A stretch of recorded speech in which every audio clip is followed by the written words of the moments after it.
pelaku-pelaku dalam konteks penyelidikan Yesus itu dikatakan Sahabat-sahabat, dimanapun berada, saya Zulkifli M. Abbas mengharapkan sahabat-sahabat semua untuk kemudian mensubscribe, like, dan juga men-share channel kita ini. Salam Tauhid, salam satu Tuhan. siapapun yang ikut terlibat dalam penyaliban Yesus itu nggak bisa buat apa-apa Bang Suma. Kenapa saya bisa bilang begitu, nggak bisa buat apa-apa? Karena ini memang udah rancangan Tuhan sendiri. Udah rancangan Allah itu sendiri. Bentar lu Bang Suma, izin ya aku jawab ya. Ya, silakan. Udah merupakan rancangan Allah sendiri, udah merupakan ketetapan Allah sendiri. Bahkan teman-teman ya, di dalam proses penyaliban, oknum-oknum yang terlibat di dalamnya, ada di dalamnya juga termasuk iblis. Di mana? Karena ketika iblis mempengaruhi Yudas Iskariot, itu oknum iblis masuk dalam proses penyaliban itu. Karena begini Bang Juma, proses penyaliban itu memang benar-benar udah dirancangkan oleh Allah itu sendiri. Dalilnya di mana? Di mana dalilnya? Bentar bang. Bentar dulu dong bang, aku jelasin dulu. Aku jelasin bang. Jadi gini bang, begini bang semuanya, proses penyaliban itu memang itu udah dirancangkan oleh Allah sendiri. Itu karya Allah itu sendiri teman-teman. Oke. Siapapun oknum yang terlibat dalam proses penyaliban itu nggak bisa keluar, nggak bisa mereka bantah tentang proses itu. Bahkan iblis sekalipun teman-teman, harus tunduk dan patuh dari apa yang udah menjadi ketetapan dari Tuhan itu. Berbicara tentang penyaliban, berbicara tentang kematian Yesus di kayu salib. Mau tentara Romawi, mau Pontius Pilatus. Saudara, boleh nggak Anda tidak berkhutbah? Ini bukan gereja gitu loh. Ini kita lagi diskusi. Kalau di gereja kan, boleh Anda boleh menipu, Anda boleh menipu, Anda boleh membohongi orang dengan cara seperti itu. Tolong tunjukkan di mana fitnahan Anda mengatakan, sabar dulu. Di mana fitnahan Anda mengatakan bahwa itu rancangan Tuhan untuk membunuh Yesus, itu di mana tertulis? Itu fitnah. Ya, kalau Anda cuma ngomong itu rancangan, apa bedanya Anda dengan bom-bom? Dalilnya mana? Dalilnya mana? Sedangkan Yesus, sabar dulu Bang, sabar, gantian. Yesus berkata kepada orang-orang yang ingin menyalibnya di dalam Yohanes 8 nomor 37 sampai 44, orang-orang yang ingin membunuh Yesus itu adalah anak-anak iblis. Dan Anda tahu sendiri, iblislah yang beberapa kali ingin membunuh Yesus. Kenapa Anda mengatakan itu rancangan Tuhan? Berarti Anda ingin mengatakan Tuhan Anda itu iblis gitu. Yesus mengatakan orang-orang yang menyalib, yang ingin membunuhnya adalah orang-orang yang tidak memperoleh firman di dalam dirinya. Itu dalil. Berarti kata Yesus, orang-orang yang ingin membunuhnya adalah anak-anak setan.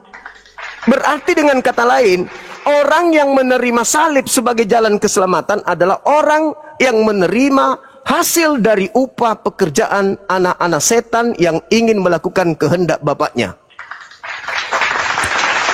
Berarti kalian ini tergolong apa? Orang yang menerima hadiah dari setan itu apa namanya?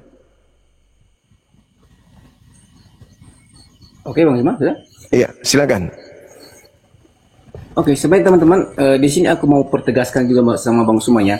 Kita di sini diskusikan Bang Suma. Diskusi bukan khotbah. Ya, kita diskusikan. Ya, makanya diskusi apa sih definisi diskusi itu sebenarnya? Iya, menurut Bang tanya Suma, jawab, memberikan data ilmiah. Ya, tanya jawab kan? Iya. Ya, tanya jawab kan? Iya, betul. Kita kalau debat kita bisa. Ya, kita kalau debat konsekuensi dari debat itu Bang Suma, setiap argumentasi yang kita bangun, kita harus buktikan dengan fakta dan data. Betul? Ya, silakan Anda buktikan data di mana Tuhannya Yahudi menginginkan kematian kepada orang benar yang diutus kepada Bani Israel. Saudara, data Anda katakan. Diskusi data, mana datanya? Tuhannya Yahudi mengutus orang benar untuk menembus dosa-dosa orang yang bersalah, itu tertulis di mana? Silakan. Saya tunggu. Saya diam, saya tunggu. Jangan cuman kayak sales. Ya, silakan. Mana data Anda mengatakan bahwa Tuhannya orang Yahudi menubuatkan, mengutus orang yang benar untuk mati, menebus dosa-dosa Kristen laknatullah, itu tertulis di mana? Bang Suma, izin Bang Suma ya. Kita kan udah sepakat tadi, kita diskusi di sini kan? Tanya jawab doang kan? Dan ada data. Kan? Dan ada data. Ada data. Kita diskusi kan? Bang, diskusi Bang pakai Suma data tahu atau cuma kalau kita debat, Bang, kita pakai data, Bang. Kalau diskusi nggak pakai data. Tapi kalau kita diskusi doang, tanya jawab. Iya, Kalau diskusi memang itu nggak pakai data, konsekuensinya diskusi. nggak pakai Iya, data. konsekuensi diskusi seperti itu. Enggak, Iya, dari memang mana kalau kamu dapat enggak harus definisi? Di mana kamu dapat definisi diskusi ilmiah Waktu tapi kita tidak ada sama data? Itu di pos ronda, itu di pos ronda. Di pos ronda pun kalau orang berbicara mengenai politik, mereka harus punya data. Berbicara mengenai apapun dalam teori politik, teori diskusi, apa yang kita diskusikan itu adalah ujung-ujungnya mencari aspek kebenaran dari muatan yang kita bicarakan. Bagaimana Anda bisa dikatakan benar kalau Anda hanya Yesus itu dinubuatkan kalau tidak ada data? Ini bukan gereja, ini bukan sekolah minggu, tempat membunuh otak. Di sini di Komal Islam. Buka mic-nya, kamu kasih data kepada saya ketika Anda mengatakan bahwa Tuhan telah merencanakan kematian kepada orang benar untuk menyelamatkan Kristen pemakan babi, itu datanya di mana? Buka mic-nya. Ini kebiasaan Bang Zuma ini, kalau di roomnya Bang Zuma seperti ini memang. Saya cuma minta satu. Saya cuma minta memang ternyata Bang Zuma udah lama di bentar. Tapi memang ternyata Bang Zuma udah lama di apologet, udah lama jadi apologet, tapi nggak ngerti tentang debat dan diskusi sebenarnya. Oh, jadi Makanya kalau diskusi itu nggak perlu data gitu? Bentar. Iya, memang nggak perlu Bang. Yang namanya diskusi nggak perlu data.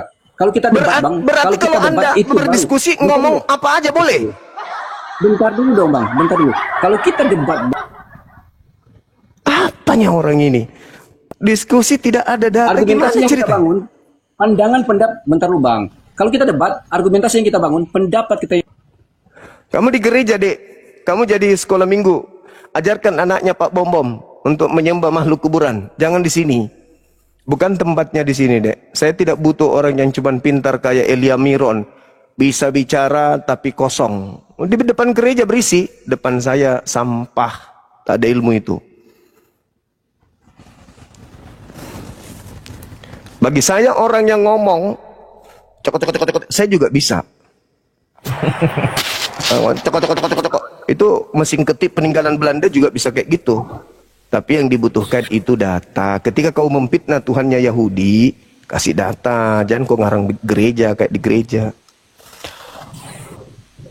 Oke, silakan, saudara. Ya, selamat malam.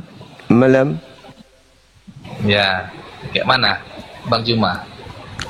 Iya, kok gelap kali kameranya? Iya, gelap. Kenapa bisa, Bang? Teranglah sudah. Oke. Dari Katolik apa dari mana ini? Dari Protestan. dari mana maksudnya? Protestan ya, Tritunggal.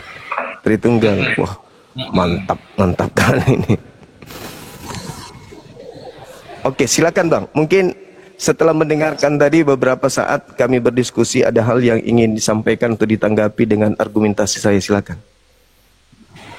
Oh, tadi barusan masuk, tapi narasi Bang Juma tadi yang menjelaskan narasi dia, si kawan tadi, ya kayaknya ada juga sih yang apa ya, yang kurang pas.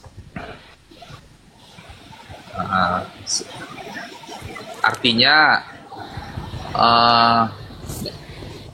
harus jelas ya sebenarnya keimanan itu. Contohnya nih, kematian Yesus. Kematian Yesus itu sebenarnya penggenapan hukum Taurat. Kan itu tuh, penggenapan hukum Taurat. Makna penggenapan ini sebenarnya orang nggak semua paham. Apa maksud makna penggenapan itu, maksudnya apa? Yesus menggenapi hukum Taurat, artinya apa? Itu dulu dibahas. Artinya Yesus itu melaksanakan semua hukum Taurat itu tanpa celah. Bahkan sampai sampai mati pun dia melaksanakan hukum Taurat itu. Yesus itu menggenapi hukum Taurat, tunduk pada hukum Taurat sampai mati. Itu sebenarnya pemaknaan menggenapi seluruh isi hukum Taurat. Itulah Yesus. Sampai mati dia taat pada hukum Taurat. Itunya sebenarnya. Oke. Jadi mati adalah penggenapan hukum Taurat. Tolong bisa tunjukkan di kitab Tauratnya orang Yahudi membunuh orang benar sebagai simbol atau keselamatan, jalan keselamatan bagi orang-orang pelaku dosa itu di mana tertulis, Bang? Oh, salah, bukan begitu. Lah katanya tadi menggenapi Taurat, berarti Taurat dong jadi dasarnya. Ja- Nubuat itu kan penglihatan. Nubuat itu penglihatan, nubuat itu adalah ramalan nabi-nabi. Nah, sekarang di mana diramalkan di dalam Taurat orang benar dibunuh untuk menyelamatkan orang-orang pendosa? Oh, nggak begitu. Jadi apa nubuatan apa yang digenapi dengan mati di atas salib? Kalau contoh spesifik ya, contoh spesifik ini, Gabriel, nubuatan mana yang digenapi Yesus mati di kayu salib sebagai penyelamatan? Contoh, mana nubuatannya? Di perjanjian lama, mana nubuatan bahwa keselamatan itu ada di kayu salib? Mana nubuatannya? Kan itu pertanyaannya ini. Iya, mana? Maka jawabannya adalah nubuatan itu adalah peristiwa ketika Musa mendirikan tiang ular di padang gurun, yang mana orang Israel ketika melihat ular yang sebenarnya tiang ularnya itu ular palsunya itu, ular dibikin si Musa, Tuhan menyuruh Musa, jika kan digigiti ular ini orang Israel ini, jika mau selamat ini orang Israel ini, suruhlah mereka menatap tiang itu. Siapa yang melihat tiang itu, maka dia akan selamat dari patokan ular itu. Sebenarnya nubuatan itu ke depan, yaitu Yesus yang digantung di tiang salib itu. Siapa yang melihat Yesus, siapa yang memandang salib itu, maka dia akan selamat. Itunya sebenarnya. Peristiwa di perjanjian lama itulah nubuatan Yesus yang mati di tiang salib itu. Oke, baik. Yang membuat patung siapa? Ya, Ular tembaga. Ular tembaga siapa? Ular tembaga itu ya orang ya Musa lah, karena diperintahkan Tuhan. Musa orang benar atau penjahat? Musa orang jangan kenapa ke situ pertanyaannya? Loh, katanya nubuat, gimana ceritanya nih? Makanya Katanya Anda berarti Anda cuma cocok kolor. Nggak ada hubungannya. Apa hubungannya coba? Sedangkan yang melakukan pembunuhan kepada Yesus ini, Yesus ini orang benar. Ular tembaga, ular tidung itu adalah ular berbisa. Emang Yesus itu berbisa? Emang Yesus itu jahat? Kalau ular, sabar. Kalau ular yang dijadikan patung tembaga, ular tembaga, itu wajar. Karena ular itu memang berbahaya. Tapi Yesus bahaya enggak? Yesus itu orang benar. Perintah di dalam Torah. Keluaran 23:7-8. Jangan kau membunuh orang yang benar. Sebab aku Tuhan tidak membenarkan orang yang bersalah. Kok dibalik? Bunuhlah orang benar. Sebab aku Tuhan membenarkan orang bersalah. Gimana ceritanya? Kok jadi diputar itu barang? Salah. Yang salah kaunya Juma. Kok saya yang salah? Kok jadi apa saya yang salah? Kau pun nggak salah juga. Kau memang sengaja untuk membelok-belokkan arah dari mulai Kok pertanyaan. membelok-belokkan? Ini yang jadi permasalahan sekarang ini. Saudaraku, menurut saudara, membunuh orang benar itu dosa atau bukan? Menurut Tuhan? Hukum Taurat mengatakan jangan engkau membunuh. Hukum yang keenam ya. Jangan membunuh. Jangan berarti membunuh Yesus dosa atau tidak? Perbuatan membunuh itu adalah perbuatan berdosa kepada orang Yahudi yang membunuh itu. Oke, berarti pelaku pembunuhan itu orang berdosa. Betul. Berarti yang menyelamatkan kalian adalah pelaku dosa itu. Enggak begitu, salah. Loh, kok enggak begitu? Logismamu yang salah. Tidak, sekarang begini. Yang menyelamatkan kemudian orang-orang yang ketika menatap ular tembaga ini, itu cikal bakalnya sumbernya dari Musa atau langsung ular? Yang memerintahkan untuk menatap ular tembaga itu adalah Tuhan. Tuhan yang memerintahkan. Sekarang kepada Tuhan Musa. Sekarang untuk membuat ular tembaga. Teruskan. Sekarang mana perintah Tuhan kepada orang benar untuk membunuh Yesus? Nggak ada itu. Kok nggak ada? Katanya harus ke situ. Musa orang benar. Musa orang benar. Ya. Musa orang benar. Iblis orang benar nggak? Yang menyerahkan Yesus orang benar nggak? Siapa menyerahkan? Yudas. Yudas, kan Yudas kerasukan setan dan Yudas disebut iblis oleh Yesus. Ngertinya kau arti kerasukan setan yang dimaksudkan Yesus itu? Bukan hanya kerasukan aja, Yudas langsung disebut setan oleh Yesus. Sekarang tanya kau Juma, Petrus, bahkan Petrus pun dibilang Yesus sama Petrus. Enyahlah kau iblis, kata Yesus kepada Petrus. Kenapa Pertanyaannya, disebut? apa maksud Yesus berkata seperti itu kepada Petrus? Saya jawab. Apakah iblis yang dimaksud itu adalah Petrus kemasukan setan? Bukan, saya jawab. Karena gitu. Sabar. Kenapa Yesus menyebut Petrus iblis? Karena Petrus memikirkan kalau Yesus ini bakal disalib. Jadi pemikiran Yesus akan disalib atau pemikiran Yesus disalib, itu pemikiran apa menurut Yesus? Kau salah. Salah lagi. Saya salah terus. Saya salah terus. Begini, Petrus pada saat dialog dengan Yesus itu ingin agar Yesus tidak dianiaya. Itu kan pemberitahuan Yesus tentang peristiwa ke depan bahwa dia akan menghadapi penganiayaan. Dia akan dianiaya. Jadi Petrus berkata, sesekali itu tidak akan terjadi. Tidak akan terjadi. Itu maksud Petrus. Kamu tidak akan disalib. Bukan kamu tidak akan dibunuh. Petrus belum tahu tentang salib menyalib. Kok belum tahu tentang salib menyalib? Petrus berpikir bahwasanya kamu kalau ke sana itu kamu itu akan disalib. Kamu akan ditangkap, kamu akan dianiaya. Makanya Petrus menarik Yesus ke samping. Maka Yesus mengatakan, "Enyahlah iblis, kamu memikirkan apa yang dipikirkan manusia, kau tidak memikirkan apa yang dipikirkan oleh Tuhan."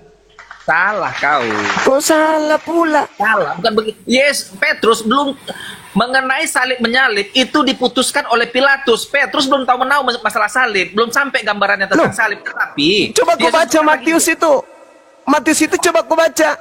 Matius itu sudah dituliskan di sana dengan jelas bahwasanya Yesus pergi ke Yerusalem untuk mengalami penderitaan. Dan bahkan dia pamit ke murid-muridnya. Bahkan diterangkan di perjamuan terakhir kalau dia akan begini. Petrus akan menyangkal aku 3 kali. Udah dijelaskan pun. Kenapa justru sekarang apa yang muncul dalam pemikiran Petrus? Gini, jangan kita lari-lari. Sebentar. Masuk begini, kata-kata Yesus tentang iblis, enyahlah iblis itu sebenarnya bukan iblis yang sebenarnya Petrus kemasukan setan. Tidak. Perbuatan pemikiran Petrus yang ingin Yesus menghindari penderitaan, itulah yang dikatakan iblis. Salah ente. Salah. Jadi sekarang begini. Sekarang saya buktikan. Dengar, sebentar. Petrus tidak pernah dirasuki oleh iblis. Itu yang pertama. Sekarang saya tanya sama saudara. Iblis itu mau Yesus disalib atau iblis mau Yesus jangan disalib? Kenapa loncat-loncat? Saya tanya supaya kita tahu apa maksud Yesus mengatakan enyahlah iblis. Kalau kalau kau tanya pertanyaanmu itu, apakah iblis mau Yesus disalib? Iblis ingin Yesus disalib, benar? Oke. Terus kenapa iblis merasuki Yudas? Untuk apa? Iblis tidak iblis sebenarnya yang dimaksudkan itu hati si Yudas itu yang ingin uang itu. Baca Lukas 22 nomor 3, lalu iblis merasuki Yudas. Iblis yang merasuki Yudas. Jangan Anda ngarang-ngarang cerita. Sebenarnya gini. Anda sabar. Anda sudah mengatakan itu motif Yudas, motif. Anda sudah mengatakan bahwa iblis mau agar Yesus disalib. Betul. Nah, pencipta langit dan bumi mau Yesus disalib atau tidak? Kalau itu aku pencipta langit dan bumi menghadapi itu bisa saja dia untuk disalibkan. Yesus menuju salib. Yesus menuju salib, tapi betul. Pencipta langit dan bumi membatalkan. Tidak. Berarti pencipta langit dan bumi mau Yesus disalib. Enggak, bukan masalah mau nggak mau. Loh. Jangan arahkan ke mau nggak mau. Nubuat ini apa? Nubuat ini siapa yang menubuatkan Yesus disalib? Jadi salib itu sebenarnya jangan salah. Salib itu efeknya itu. Bung, salib itu adalah hukuman Tuhan kepada orang yang dikutuknya. Salah. Salah lagi. Dalilnya begitu. Salib Sebab itu ada tertulis, terkutuklah orang yang digantung di tiang salib. bolak-balik itu aja, salah itu. Loh, kok salah Jadi pula dalilnya kayak begitu? Gimana ceritanya? sekarang gini dia, salib itu yang dijalani Yesus itu adalah efek ketaatannya itu. Efek Sekarang daripada kalau orang taat itu tidak dihukum. Yang dihukum itu adalah orang yang melanggar hukum. Itu baru Nah. disalib. Jadi begini, kutanya dulu kau. Kalau kayak gitu, kalau itunya narasimu, apa perbuatan Yesus yang melanggar hukum Taurat sehingga dia disalib? Tidak ada. Lantas kenapa disalib? Kenapa disalib? Justru itu Yesus tidak disalib. Masuk lagi ke apa? Masuk lagi ke nggak disalib. Pintar kali kau ya, pandai kali kau. Loh. Sekarang pertanyaan saya. Nah. Apakah Tuhan mau orang benar disalib atau tidak mau? Ya, secara logika nggak boleh, orang benar tidak boleh salib. Bukan secara logika, secara firman. Secara hukum Taurat pun tidak boleh, orang benar nggak boleh disalib. Tuhan tidak mau kan? Orang benar tidak boleh dibunuh. Tuhan yang tidak mau kan? Hukum Taurat memerintahkan itu, perintah Tuhan itu. Berarti Taurat Tuhan tidak mau. Tuhan tidak mau, yang memang tidak mau Tuhan ada orang benar disalib. Pintar sekarang. Yang mau orang benar disalib siapa? Yang mau orang benar disalib, yang melawan Yesus itulah orang Yahudi. Iblis kan?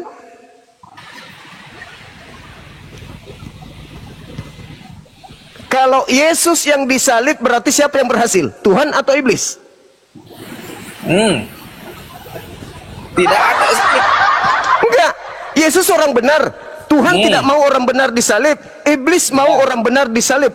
Kalau orang benar disalib, yang memenangkan pertarungan antara Tuhan dengan iblis siapa? Yesus pun dia mau menuju salib, mau dia disalib. Sekarang kutanya kau, Juma. Dari peristiwa Yesus mengatakan pada Petrus, "Enyahlah kau iblis," karena Petrus berusaha menghalangi Yesus menjalani penderitaannya, kan begitu? Lah. Betul nggak? Salah. Dengar. Apa pernyataan Yesusnya? Dengar dulu. Apa pernyataan Yesusnya? Ingat. Ingat. Ketika saya bertanya, Tuhan mau orang benar disalib atau Tuhan tidak mau? Jawabannya Tuhan tidak mau kan? Tuhan tidak mau orang benar disalib. Nggak ada itu. Loh, Keluaran 23 nomor 7. Bilang orang benar. Jangan bilang Yesus saja langsung. Yesus orang benar kan? Sekarang kutanya kau, apakah Yesus melarikan diri dari salib atau tidak? Tidak melarikan diri. Ngapain dia melarikan diri? Kan oke. Kan kau bilang tidak melarikan diri. Oke, kenapa bagus. dia harus melarikan Kalau diri? tidak melarikan diri, kenapa Yesus kenapa Tuhan menghilangkan Yesus dari apa? Loh, Yesus itu tidak melarikan diri. Makanya Yesus mengatakan, biarlah cawan ini berlalu, tapi bukan atas kehendakku, tapi atas kehendakmu. Sekarang pertanyaan saya, apakah Tuhan berkehendak membunuh Yesus di tiang salib? Hah?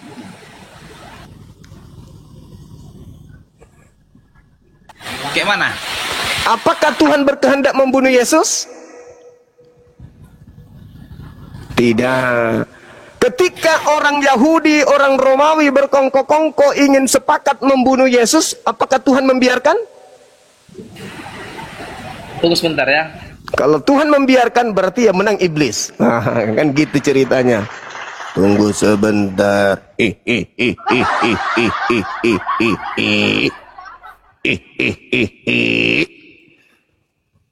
Gimana? Enak memang. Enak jadikan salib sebagai simbol keselamatan. Enak. Masih mau datang besok. Beruntunglah umat Islam ini yang mengatakan hizzum fid dunya. Orang yang disalib itu adalah orang yang dihinakan oleh Allah. Sehingga umat Islam membersihkan Nabi Isa dan Yesus dari sangkaan-sangkaan orang-orang kafir. Orang kafir sampai malam ini belum ada yang mampu. Yang ada malah mengakui, betul, iblis berjasa kepada keselamatan Kristen. Betul, iblis memang ini adalah pahlawan. Na'udzubillah, thumma na'udzubillah. Halo. Selamat siang. Assalamualaikum Bang Zuma. Waalaikumsalam warahmatullahi. Kami ingin mantan dari Zuma. Di Ridaya Makassar. Oh siap. Nah, nampai kuisen orang Makassar pemban Zuma. Kata ya. Saya di Ablam Bang Zuma. Mati bija. Di Ablang. Anak-anak gak di Ablam? Iya, malam-malam aku jasa ya. Oke Bang Zuma lanjut. Oke, salam thank you. kenal. Sari Batang. Oke, Cip. Iya, assalamualaikum. Waalaikumsalam warahmatullahi wabarakatuh.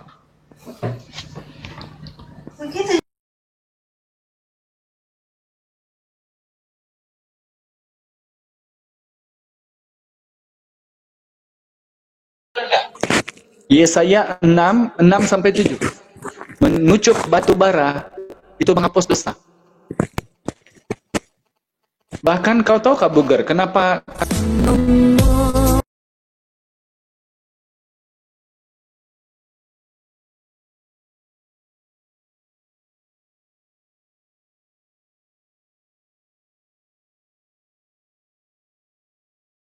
sekarang jujur, saya mesti melalui bank.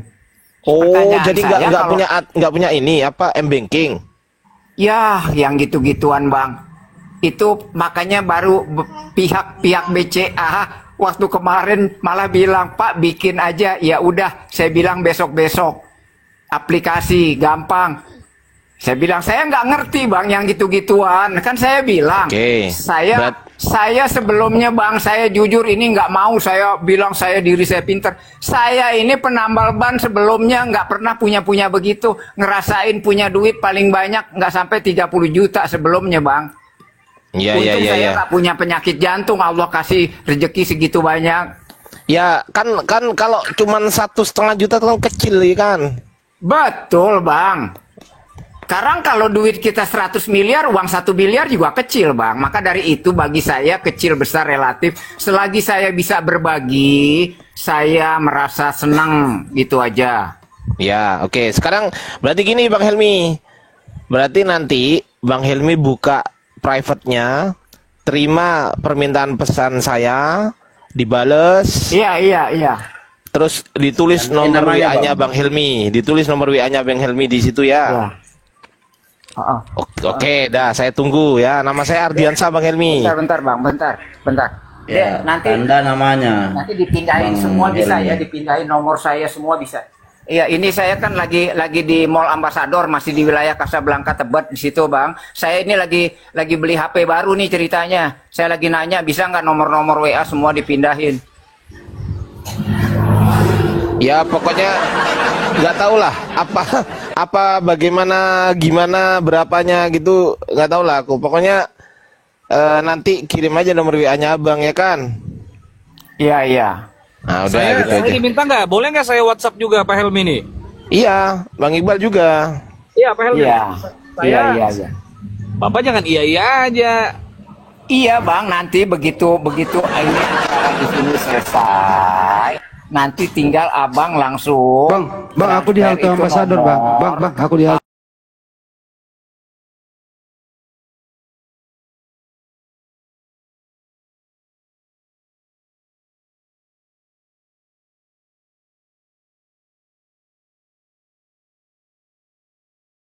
Iya, alhamdulillah. Kemudian turun dengan sadarnya supaya nggak mengganggu diskusi lintas agama.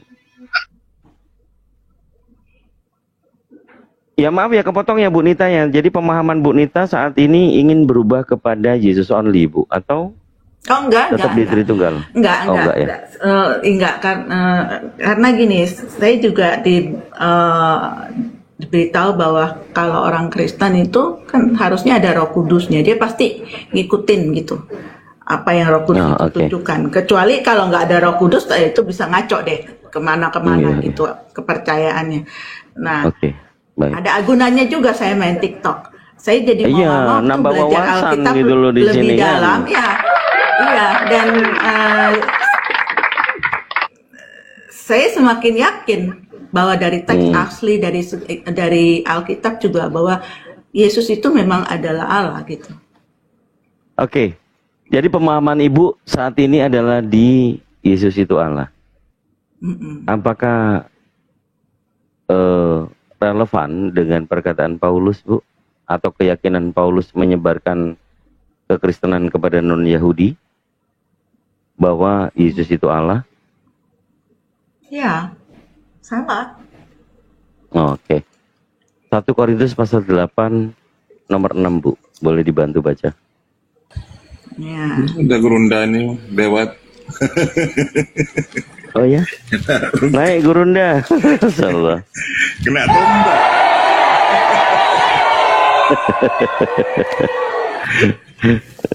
Assalamualaikum warahmatullahi wabarakatuh. Waalaikumsalam warahmatullahi wabarakatuh. Nomor akun 11 besar muncul. Akun besar semua habis. Allahu Akbar. Gimana? Gak pakai anti rungkang? Enggak. Ya 2 jam. Nakal memang. Kurang ajar memang. Ini si Oten ini penyembah makhluk. Aneh memang dia.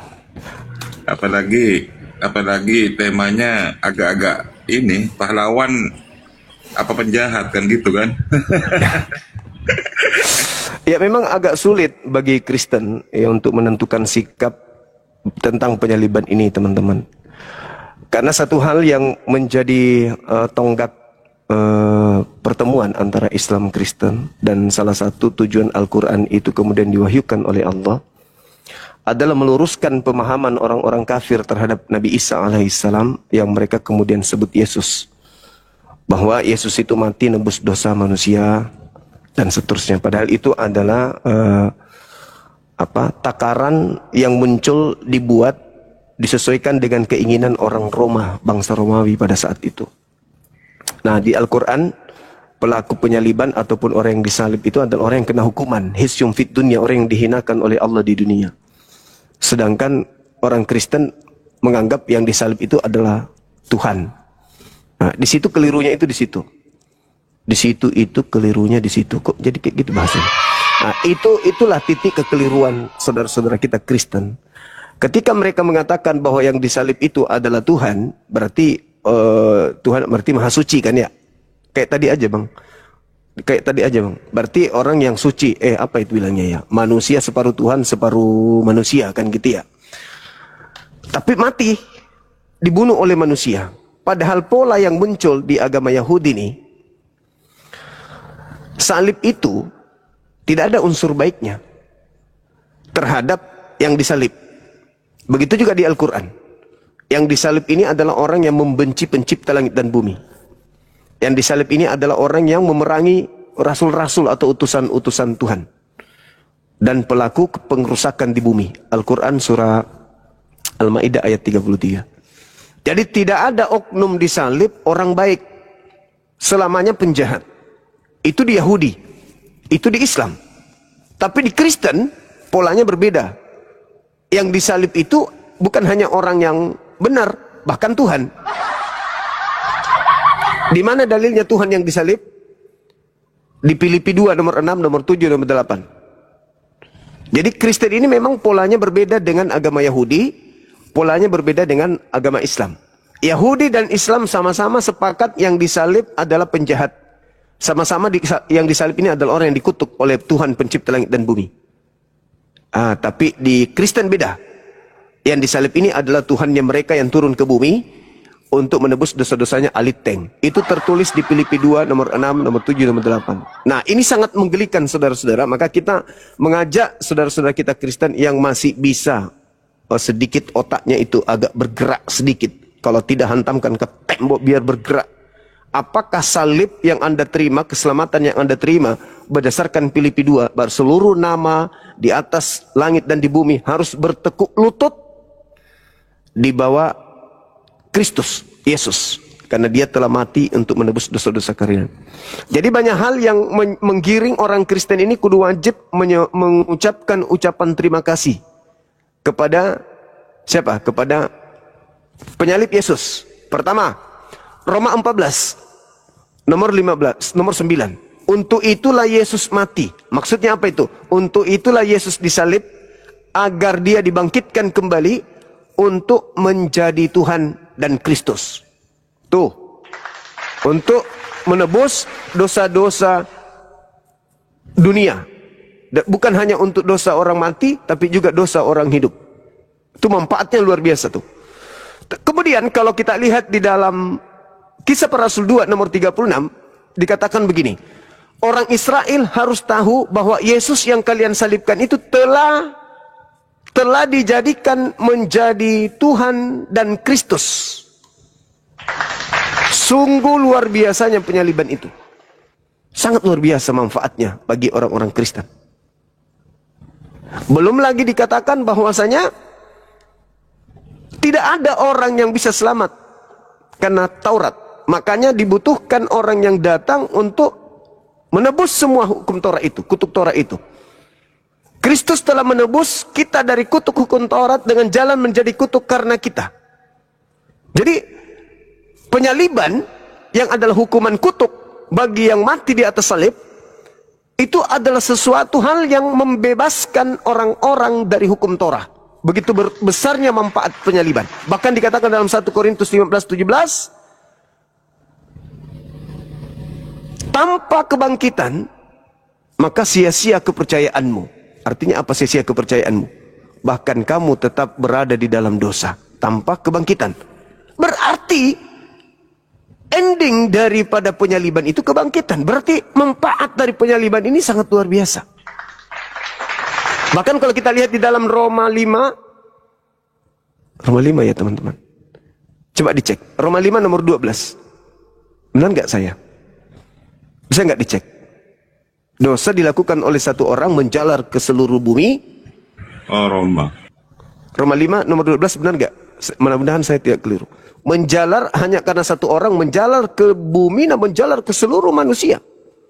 Tapi setelah kemudian Yesus disalib, maka dosa waris terhapus. Jadi kalau ada pernyataan-pernyataan yang sudah sangat luar biasa dari Bible tentang manfaat penyaliban, maka muncul pertanyaan.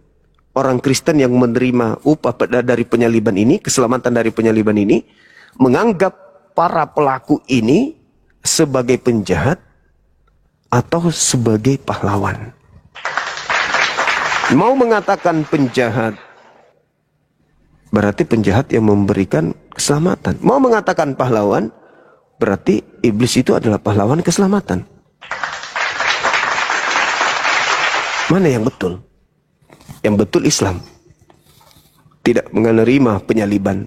Jangankan menerima upah dari penyaliban, mengakui manusia suci Isa disalib aja kagak. Saya kira begitu teman-teman sekalian. Silakan kalau ada yang ingin berdiskusi atau ada materi yang sebelumnya yang saya datang, dilanjutkan. Biar saya rehat sambil nyimak. Silakan. Ya, silakan Bang David. Ya, oke. Ini tadi aku sebenarnya pengen tanya sama Kang Dito juga tadi yang aku sedikit bahas mengenai yang aku tembakkan dengan Bang Felix tadi ya. Tapi kayaknya belum ke sedikit kesentuh ya mengenai kitab mana yang benar gitu kan. Aku pengen tahu aja sih sebenarnya kalau di Taurat, Zabur, Injil itu kan arahnya tujuan itu ke keselamatan ya. Nah, kalau di Al-Quran itu arahnya kemana ya? Kalau ini kalau boleh tahu ya, Bang ya. Siapa yang menjawab ini? Silakan Gurunda. Silakan Gurunda. Oke, baik. Bismillahirrahmanirrahim.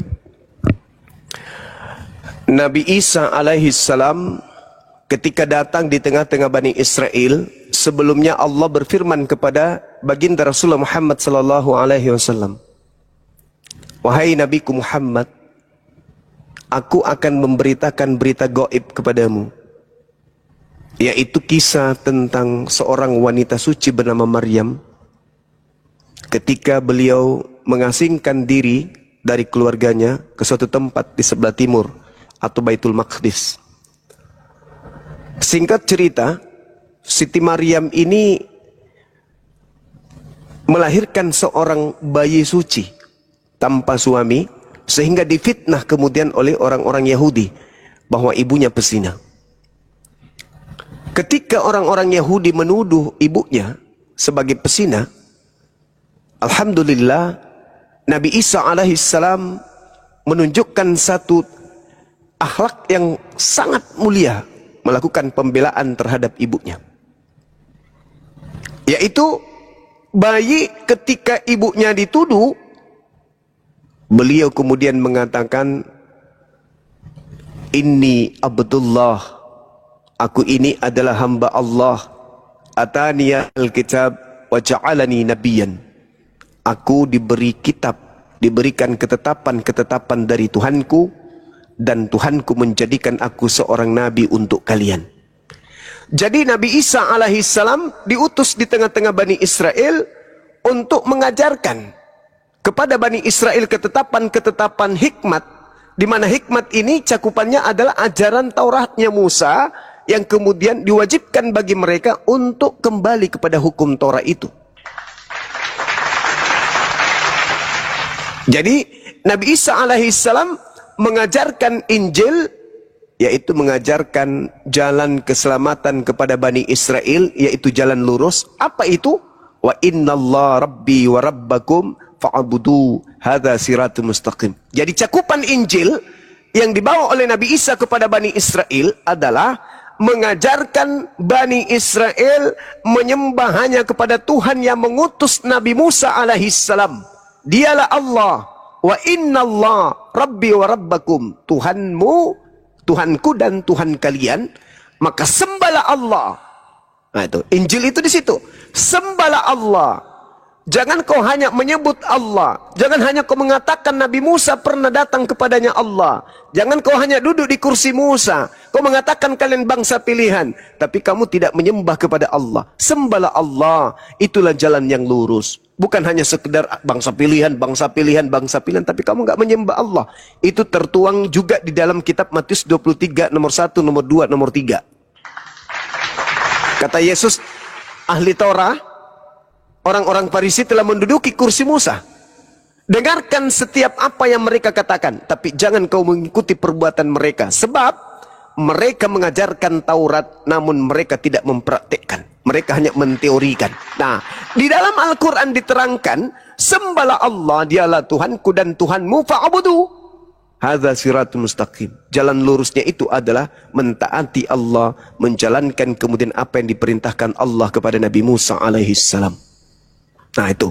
Jadi kalau ditanya apa tujuannya Nabi Isa diutus, untuk memperlihatkan mukjizat-mukjizat di tengah-tengah Bani Israel, itu diterangkan juga di dalam surah Ali Imran. Kemudian bagaimana Allah menyatakan kepada mereka bahwa Nabi Isa datang kepada Bani Israel, memberikan mukjizat-mukjizat dengan izin Allah, membangkitkan orang mati, membuat orang yang buta melihat, kemudian orang yang kena penyakit kusta, orang yang lumpuh berjalan. Al-Quran surah Ali Imran ayat 49. Jadi tujuan Nabi Isa datang memberikan tanda kebesaran Allah kepada Bani Israel, agar Bani Israel terketuh hatinya menyembah kepada Tuhan yang datang kepada Musa alaihissalam. Demikian.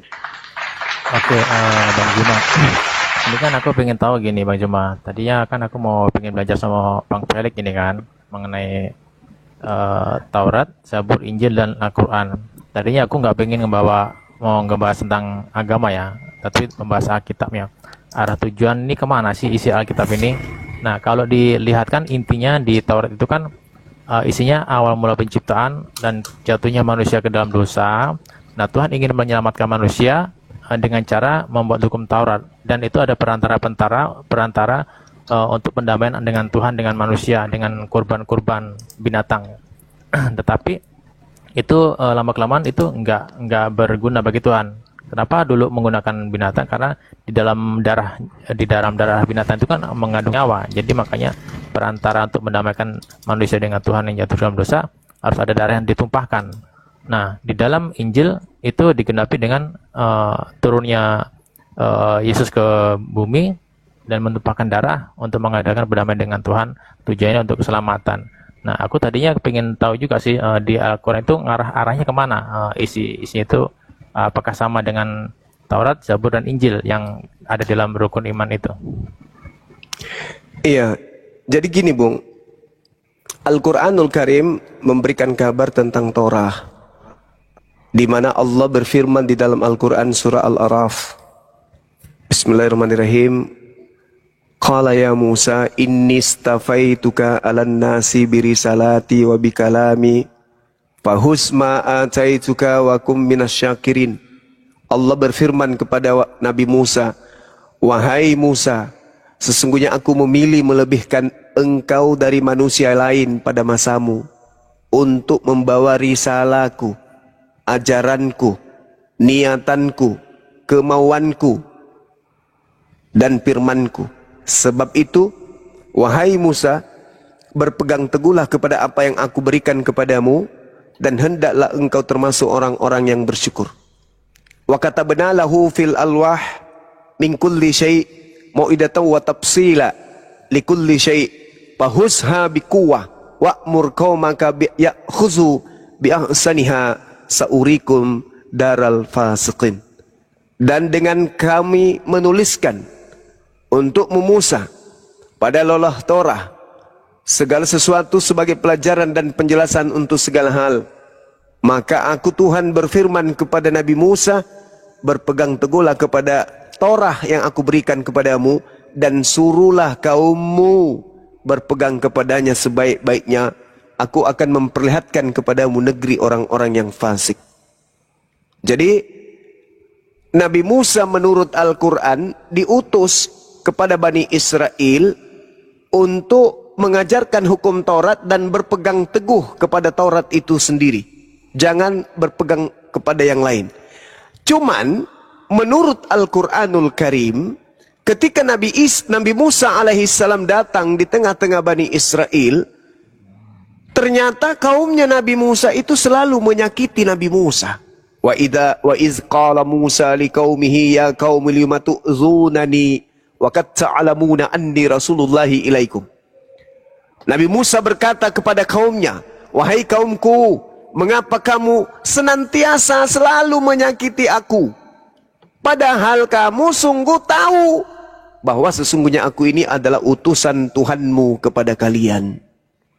Maka ketika mereka berpaling dari kebenaran Nabi Musa, maka Allah memalingkan hati mereka dan Allah tidak memberi petunjuk kepada kaum yang fasik. Jadi Nabi Musa ditolak oleh kaumnya sehingga mereka fasik. Hati mereka itu terkunci.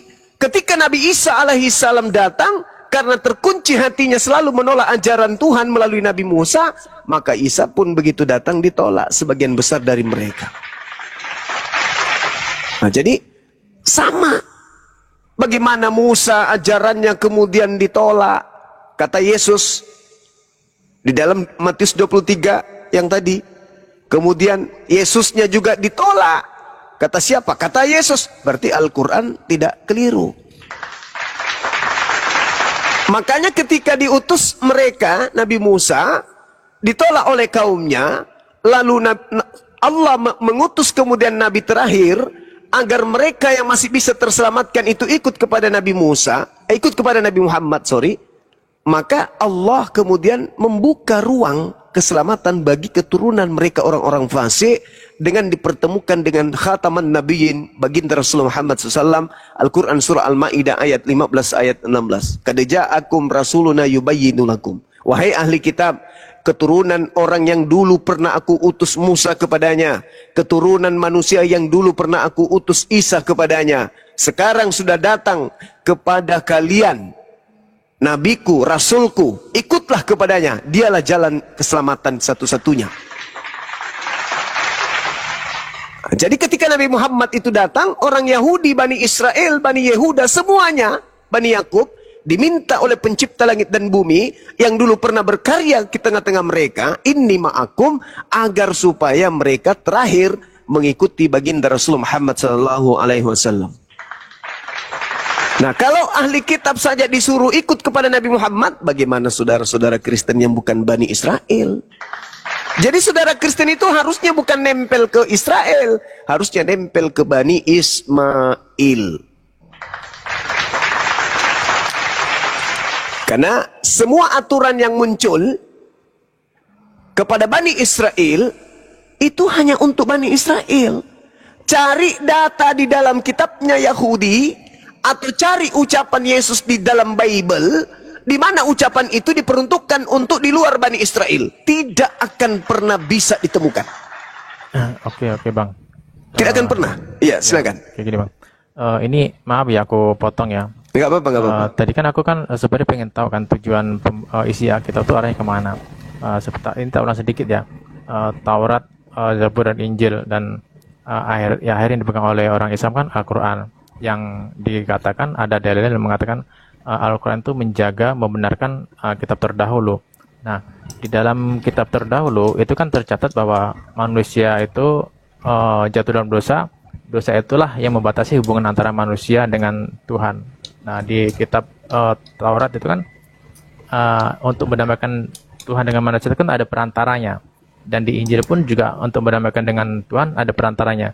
Nah, aku pengen tahu sih ini Bang Zuma, kalau di Al-Quran ada dalil yang mengatakan menjaga dan membenarkan kitab terdahulu, itu gimana caranya perantara untuk manusia mendamaikan diri dengan Tuhan itu gimana? Aku sambil nyimak di bawah ya, Bang Zuma ya, izin turun ya sambil nyimak di bawah ya. Iya, aku izin turun host ya. Boleh. Terima kasih ya host ya atas waktunya host. Oke, baik. Ya, silakan. Makasih Bang Dalin. Jadi di Islam itu ada kurban. Kurban itu sendiri sama dalam bahasa Ibrani. Qarabah. Apa artinya itu?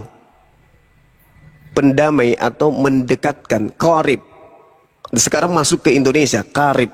Sahabat karib artinya sahabat dekat. Kenapa Abraham menjadi simbol kok salib pula ya? Saya bilang salib tadi ya. Kurban itu menjadi sahabat karib ya.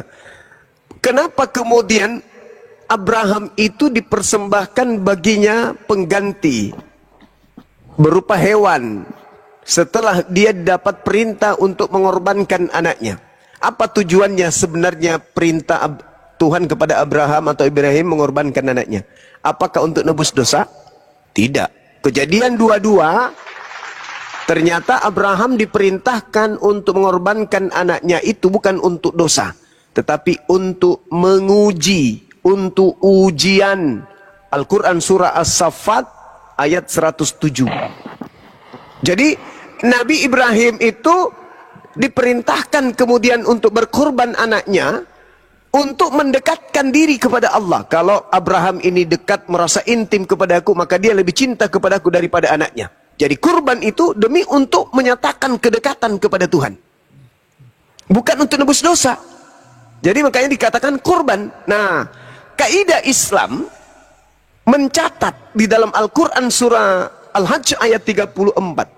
Bismillahirrahmanirrahim. Walikulli ummatin ja'alna mansaqal liyazkurusmallah ala ma razaqahum min bahimatil an'am. Fa ilahukum ilahu wahid falahu aslimu wabasyiril mukhbitin. Dan bagi setiap umat telah kami syariatkan penyembelihan kurban agar mereka menyebut nama Allah atas rezeki yang dikaruniakan Allah kepada mereka berupa hewan ternak. Maka Tuhanmu adalah Tuhan yang Maha Esa, karena itu berserah dirilah kamu kepadanya. Dan sampaikanlah wahai Nabi Muhammad kabar gembira kepada manusia, kepada orang-orang yang tunduk dan patuh kepada Allah. Jadi ketika Nabi Abraham mempersembahkan anaknya, itu kepatuhan, bukan untuk nebus dosa. Makanya dalam Kejadian 22 disebut di data nomor 1, setelah Nabi Abraham atau Abraham itu diuji. Maka dalam Al-Quran pun dikatakan ternyata dia diuji. Bibelnya Yahudi juga mengatakan dia diuji bukan untuk menebus dosa manusia. Nah, jadi kalau di Islam jelas kurbannya adalah hewan, dan kurban itu adalah mendekatkan diri kepada Allah, bukan justru kurban manusia. Itu tidak ada polanya di dalam kitabnya Yahudi, tidak ada dalam kitab Al-Quranul Karim. Saya kira begitu, saudara. Terima kasih. Ya, baik Runda. Saya sapa dulu. Bang Son, selamat malam. Bang Son, selamat malam. Dan Bang Son, selamat malam, Bang Son. halo, selamat malam. Ya, agamanya Kristen, Bang ya? Muslim. Oh, iya. Garas what? Garas what? Garas what? Jadi Ya, sebentar, Bang Son. Garas what? Assalamualaikum warahmatullahi wabarakatuh. Waalaikumsalam warahmatullahi wabarakatuh. Ada yang mau Waalaikumsalam disampaikan? warahmatullahi wabarakatuh. Abangku, Bang Son. Enggak ada, Bang. Oh ya, mohon maaf saya turunkan ya. Teman-teman yang Kristen yang naik, silakan. Oke, Bang. Ya. Terima kasih. Makasih, Bang. Iya, ini Garage Wood ini Kristen atau Muslim ini? Garage Wood. Silakan berbicara. Mic-nya udah kebuka. Silakan. Garage. Gak ada orangnya ini, Ustaz.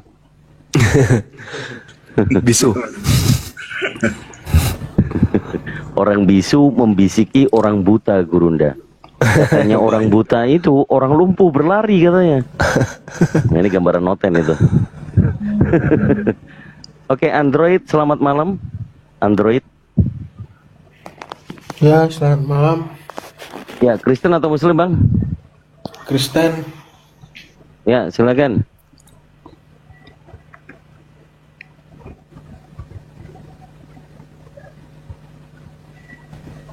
Loh, silakan, kok di mute lagi mic-nya. Dibuka aja, Bang.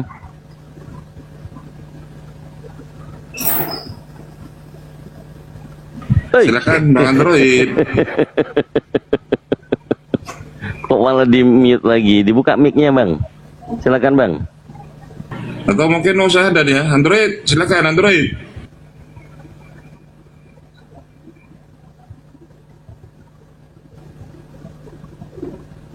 Ini moderatorku juga nggak berfungsi ini. Tappingan spam dari tadi di bawah itu menghujat terus loh.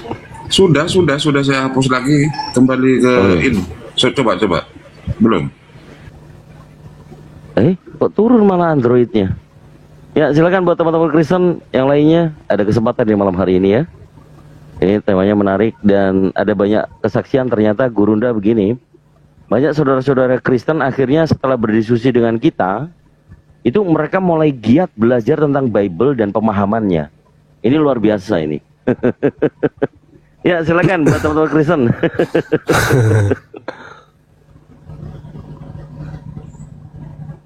Masih ada nggak nih? Masih belum bisa, Ustaz Tari. Aku jambak-jambak orang nggak bisa nih. Ya, silakan teman-teman Kristen yang tadi di tempatnya Gurunda rungkat. Hari ini Gurunda di sini, silakan naik semuanya di sini. Saya membantu moderatorin saja. Dan Ustaz Tarif sebagai Komal Syiar ya, Apologet Islam Indonesia. Tetap dalam skema solo Gurunda, insya Allah. Kalau di sini aman, mau bilang babi, anjing, asuh, aman nih. Kelihatannya tadi kena itu Gurunda. Bang Indra, masya Allah. Bang Indra lari ke YouTube dia. Ya, kita sama dulu. Tapi akun beliau masih aktif, Gurunda. Iya. Masya Allah. Teman-teman di YouTube, syukran ya. Sahabat-sahabat di YouTube yang ada di YouTube yang berafiliasi dengan Komal ini, masya Allah luar biasa antum semua. Ya, kita sapa dulu ya, Gurunda. Lampung Squad, selamat malam. Kristen atau Muslim? Bang, Lampung Squad. Lampung? Hadir Lampung? Pakai nama kota ini ngeri-ngeri sedep ini.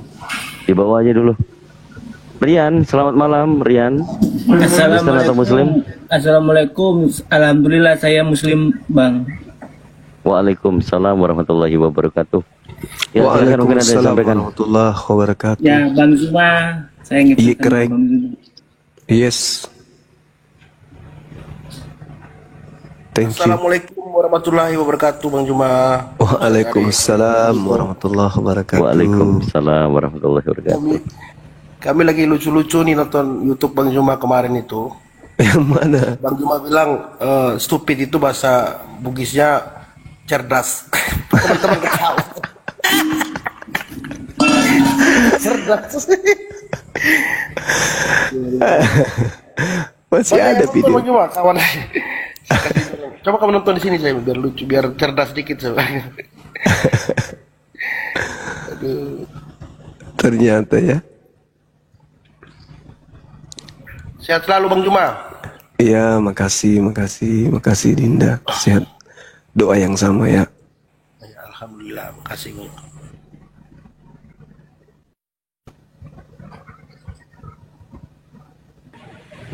Belum ada katanya. Ini Sampai gimana? dulu, Bang Zuma. Saya lagi jawab PA dulu abangku. Mungkin pengalamannya saudara Al-KTP kita dengarkan seberapa lama kemudian beliau ini eksis di Islam, mempertahankan akidahnya, bagaimana tanggapan-tanggapan temannya, keluarganya, lingkungannya, dan apa yang dirasakan sekarang. Kita pingin dengar, penasaran saya soalnya. Silakan. Ya baik, makasih Bang Juma. Thank you. Iya. Saya sih kasih mereka baca Udah Nabawiyah. Bentar ya.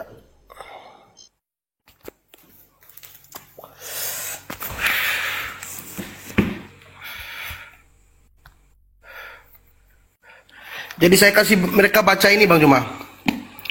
Ini kemarin udah dibalikin, saya kasih pinjam di kawan Antonius ya. Ini ceritanya saya udah baca sampai di ini, saya kasih batas Bang Juma. Jadi ada kisah sedihnya Rasulullah, Nabi Muhammad ya. Dan mereka kaget-kaget sih. Wah ini saya bilang, kalau kamu mau kenal Islam, baca dulu sejarahnya Nabi Muhammad. Sehingga dari sini tidak akan ada lagi pikiran-pikiran negatif terhadap Nabi Muhammad. Apalagi seperti yang dikatakan oleh pembenci-pembenci Islam ya. Tapi ya memang butuh waktu ya. Ada juga yang bilang, wih terlalu banyak ceritanya. Iya, kita ambil yang poin-poinnya, inti-intinya aja, yang mendasar ya. Dimana ajaran Nabi Muhammad itu benar-benar akhlak, mengedepankan akhlak daripada ilmu ya. Dan beliau tidak pernah membalas perbuatan-perbuatan keji yang dialami oleh Nabi Muhammad ya. Jadi kalau baca ini saya sedih, gak kuat saya. Kalau ya seperti itu Bang Juma. Dan ada beberapa di Bible yang kami pelajari. Di Bible itu terutama tentang perkataan Yesus yang lebih kami dalami. Dengan demikian ditambah lagi dengan menonton debatnya Bang Juma, wah. Karena yang disampaikan Bang Juma kan sesuai dengan dalil. Dibuka yang benar, nggak ada yang ditambahin, nggak ada yang dikurang-kurangin. Cuman kalau orang yang memang IQ-nya nggak nyampe ya, dia salah paham. Contoh karena pernah Bang Juma bilang daging kan, mana tulisan daging kata maksudnya tuh manusia. Tapi orang nggak nangkep, memang harus butuh ini ya, konsentrasi dan memang tergantung IQ-nya sih juga sih. SDM memang kurang jujur kalau di NTT Bang Juma. Jadi karena sudah terlalu enak kan hidup kami di sini. Kalau saya lihat teman-teman ini kehidupan sehari-hari kami terlalu enak. Enak seenak-enaknya ya, seperti yang Bang Juma sampaikan tuh sering ngomong. Jadi kalau kamu enak, silakan masuk Kristen. Enak seenak-enaknya. Ada di YouTube. Jadi banyak video Bang Juma di YouTube itu yang kadang bikin kami nggak kuat ya ketawa. Lucu dan tapi mendidik gitu. Maksudnya seperti menampar tapi menampar secara halus terhadap teman-teman kami di sini. Itu Bang Juma. Jadi terima kasih banyak ya. Alhamdulillah. Alhamdulillah, Masya Allah. Ya, dengan menonton video Bang Juma di YouTube itu memang banyak membuka pikiran kami dan kami banyak belajar. Terutama teman-teman saya yang masih sangat fanatik ya. Karena memang di sini mayoritas Katolik. Tapi bersyukur ya. Dengan adanya itu di YouTube itu bagus Bang Juma. Benar-benar itu sampai kapanpun nggak akan hilang karena jejak digital itu kan tetap ada kan. Iya betul. Alhamdulillah, iya. Alhamdulillah bagus. Salah satu contoh yang bikin kami selalu ketawa tuh, stupid itu artinya cerdas kata Bang Yuma. Bahasa Bugis katanya, bahasa Bugis stupid. Cerdas. Astaga, kita ketawa tuh. Aduh, alhamdulillah lah. Setiap hari kan suka Bang Yuma, setiap hari itu. Kami nonton.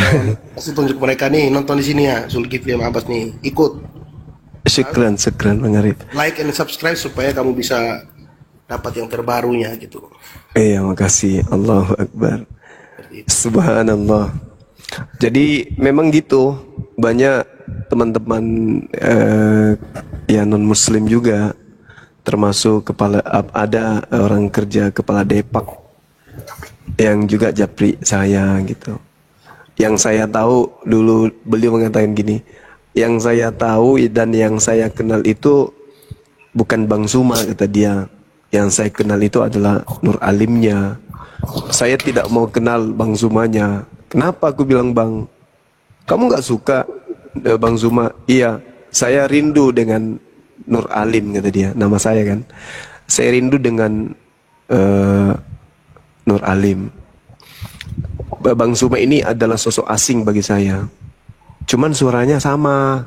Ketawa kami kan. Ketawa kami sama. Terus dia bilang, jadi yang memberikan manfaat duniawi, kan dia bilang gini, dan yang pernah membantu saya itu adalah Bang Zuma. Dulu saya dulu pernah bermohon KPR, kata dia, di bank, dan Bang Zuma yang bantu saya. Jadi ya Nur Alim itu berguna bagiku, kata dia. Terus dia bilang gini, hei tunggu dulu, kalau kamu mendengarkan Bang Zuma dengan seksama, kalau Nur Alimnya itu bermanfaat masalah dunia, yaitu kamu punya rumah, tapi Bang Zuma ini akan jauh lebih bermanfaat tentang akhirat keselamatanmu. Apa kata dia? Saya sudah ada juru selamat Bang Zuma. Gimana ya, katanya, gimana ya Bang Zuma? Tapi jujur ya Bang Zuma, meskipun saya tidak suka dengar, tapi saya juga sering curi-curi dengar, kata dia.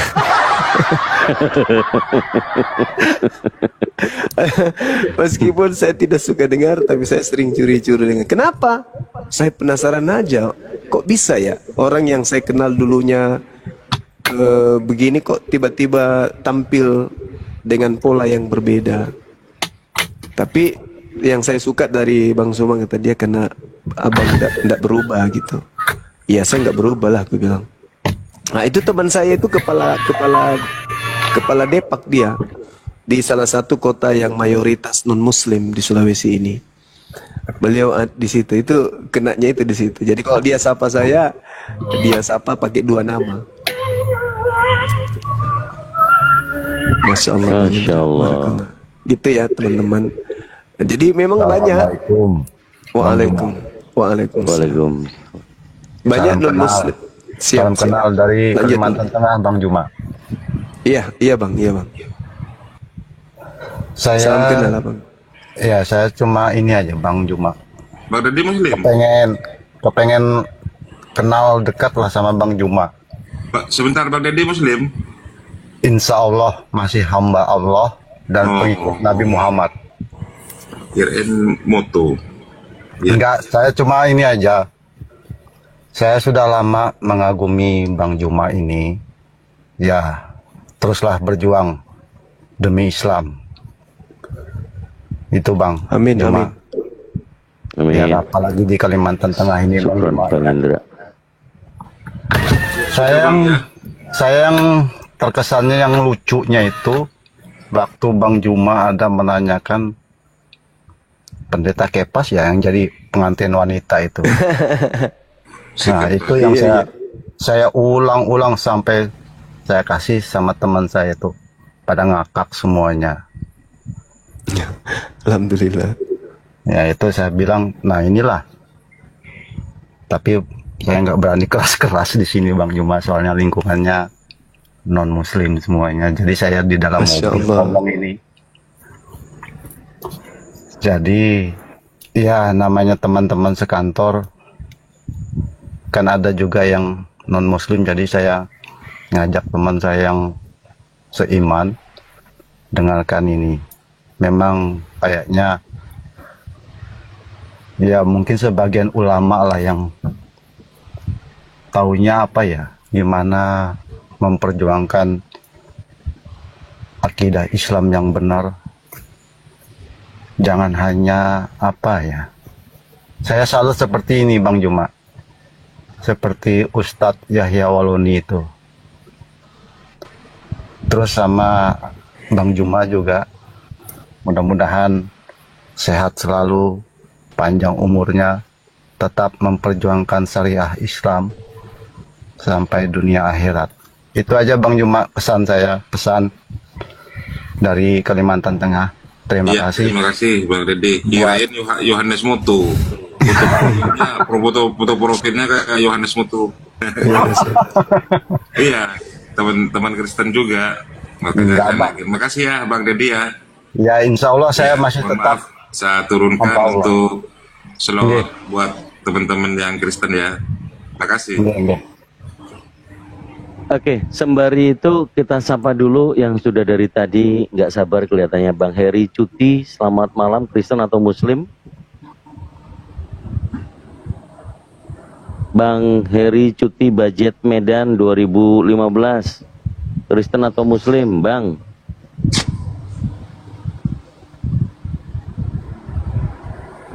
Bang. Oke, Darmales, selamat malam, Kristen atau Muslim, Bang? Dharma. Ya? Muslim ya. Oh, Muslim. Assalamualaikum warahmatullahi wabarakatuh. Silakan.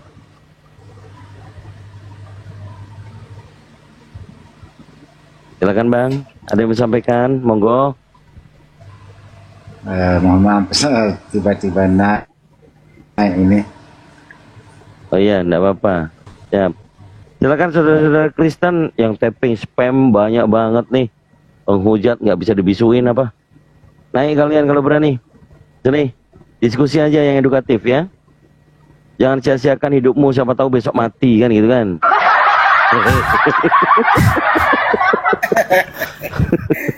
Bener kan? Betul. Dukung saya. Jadi daripada menghujat menyakiti orang lain, naik saja, bertanya kalau mau. Nggak bisa bisukan saya. Silakan naik aja, siapa tahu kamu besok mati menyesal kamu nanti. Silakan. Ayo, mangga. Yang praktisi akademis, tahu mengenal tentang edukatif, silakan naik. Ada gurunda kami. Silakan mau tanya apapun, mau diskusi apapun. Yang menarik itu memang pembahasannya yang rasional. Gini Kang Dito. Iya, silakan. Yang ingin saya sampaikan, tolong antum-antum semua kan berpengalaman di bidang bagaimana anti rungkat begitu. Saya sayangkan tadi Bang Juma gak ngerti namanya anti rungkat, baru beberapa jam rungkat. Jadi beritahu caranya lah, apa, seperti apa supaya kebal gitu akun gitu loh. Itu intinya. Asik-asik tadi itu Bang Juma, Masya Allah, terputus. Iya, ada informasi nih dari Ustadz kita, Ustadz Nababan, Arifin Nababan. Beliau mengucapkan terima kasih banyak pada Bang Suma dan tim telah mengundang beliau di acara Milad Api. Masya Allah. Semoga beliau panjang umur, sehat selalu Ustadz kita ini. Amin. Amin, amin ya Rabbal Alamin. Kemudian ada chat juga nih dari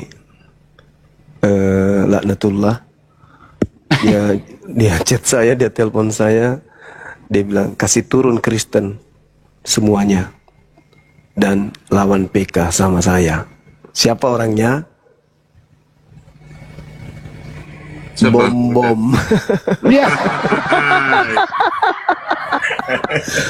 Aja PK nggak berani nek. Dia maunya PK, naik aja. Gue bilang apa harus PK? Apa hubungannya? Masalahnya pengikutnya sudah merosot beliau Gurunda. Tiap bukan live paling cuma 100 pengikutnya. Oh ya? Iya. Daripada serius. Yoko dong. Daripada dengerin bom, saya lebih banyak dengerin kompresor.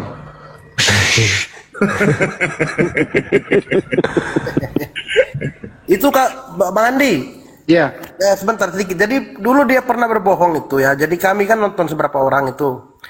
Dia mengatakan ada satu orang tua yang naik dari Kian Santang berdebat dengan Bang Juma gitu. Kemudian orang tua itu sekitar 2-3 jam kemudian dia bilang, saya berdebat dengan Bang Juma 3 jam di Kian Santang. Terus saya turun, dia masuk di Bom-Bom. Dia bilang gini, Pak Bom bilang janganlah naik-naik di Komal Muslim.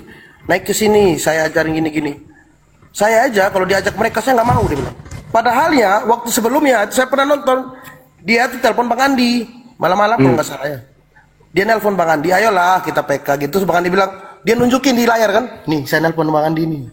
Bang Andi bilang, udahlah cari kerja lah kalian. Emang kenapa Bang Andi bilang gitu? Menolak.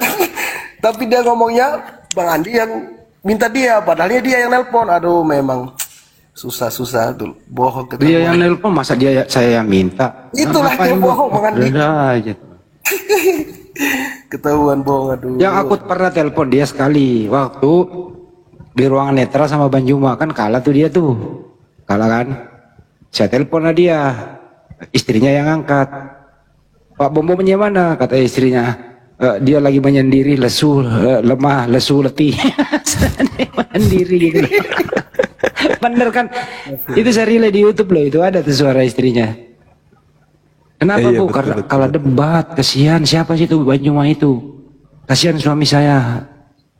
Seperti ngambek, sama kayak anak kecil ngambek Bang Juma. Pas saya aja kan ada gitu waktu di kamar. Ada kan waktu itu Bang Andi nelpon dia kan. Itu loh teman-teman. Jadi Bom-Bom kan kasihan sebenarnya itu. Ada videonya, dia itu memang untuk buka Komal itu dia mencarilah sesuap nasi di situ. Itu intinya dia itu. Salahnya dia capilai. Nah, seandainya dia tidak banyak ngomong ya bantu saya. Masuklah Bang Juma supaya ada koin ya. Bang Juma dengan ikhlas kok masuk. Tapi karena sombong itu loh. Nah itu. Menghujat juga Bang Andi.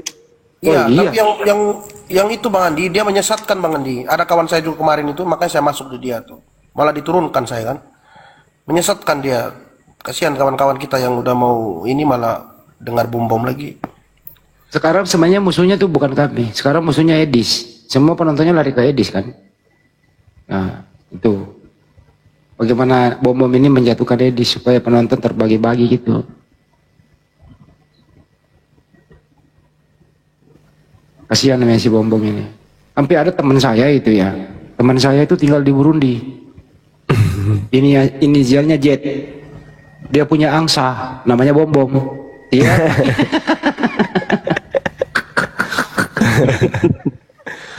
Iya rindu 1 minggu saya tidak ketemu sama dia. Gimana keadaannya? Si Bom-Bom? Iya. Oh kalau itu dia lihat saya kan dari jauh udah bunyi dia. Oh lari sama bininya itu. Lari keluar. Kalau dilihat saya nanti aku video ya kalau saya datang ya. Lari dia itu lari. Dia sayang kali sama saya. Ternyata angsa itu jiwanya kayak anjing juga ternyata. Dia mencium bau tuannya dia itu. Oh gitu. Iya, penciumannya tajam. Lebih penciumannya angsa lebih tajam daripada penciumannya Bom-Bom. Kalau Bom-Bom itu ya, dia mencium babi, katanya rasa ayam. Gitu. Itu penciumannya Bom-Bom tuh. Jadi kalau cium udah bercanda teman-teman, bercanda.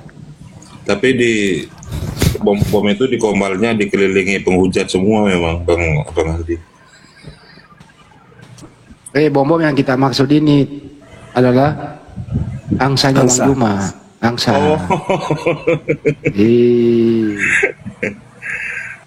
Mana videonya ya Bang Juma? Lupa gue sih. Jasmaniar.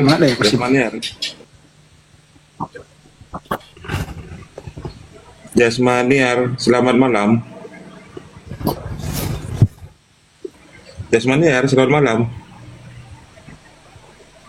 Assalamualaikum. Waalaikumsalam. Waalaikumsalam warahmatullahi wabarakatuh. Cuma apa aja bang, cuma dengar-dengar aja di bawah. Iya. Terima kasih Bunda Jasmaniar ya. Ya silakan teman-teman Kristen yang mau naik silakan. Yang gue salut ini Bang Indra Kurniawan ini, beliau ini benar-benar meluangkan waktunya buat kita. Tadi saya di room sebelah bareng sama beliau. Terus saya kesini bareng sama beliau lagi gitu ya. Karena beliau memang berbagi tempat gitu ya. Masya Allah beliau. Iya. Insya Allah beliau mau ke Jakarta. Kita ketemu nanti Bang Juma. Masya Pak Indra Allah. ini. Iya. Sekalian ini Bang Handi dan teman-teman mohon izin pada teman TikTok dan juga yang ada di YouTube. Ya mumpung kalian semuanya lagi nyimak ya. Saya mohon doa restu dari sahabat-sahabat semua, rekan-rekan semuanya, saudara-saudaraku semuanya yang ada di sini, yang lagi nyimak dimanapun berada. Mohon dukungan penuh, doakan yang terbaik untuk saya. Semoga saya mendapatkan hasil yang luar biasa ya, yang kemudian bisa membanggakan keluarga besar saya dan juga teman-teman sahabat-sahabat yang peduli dengan saya selama ini.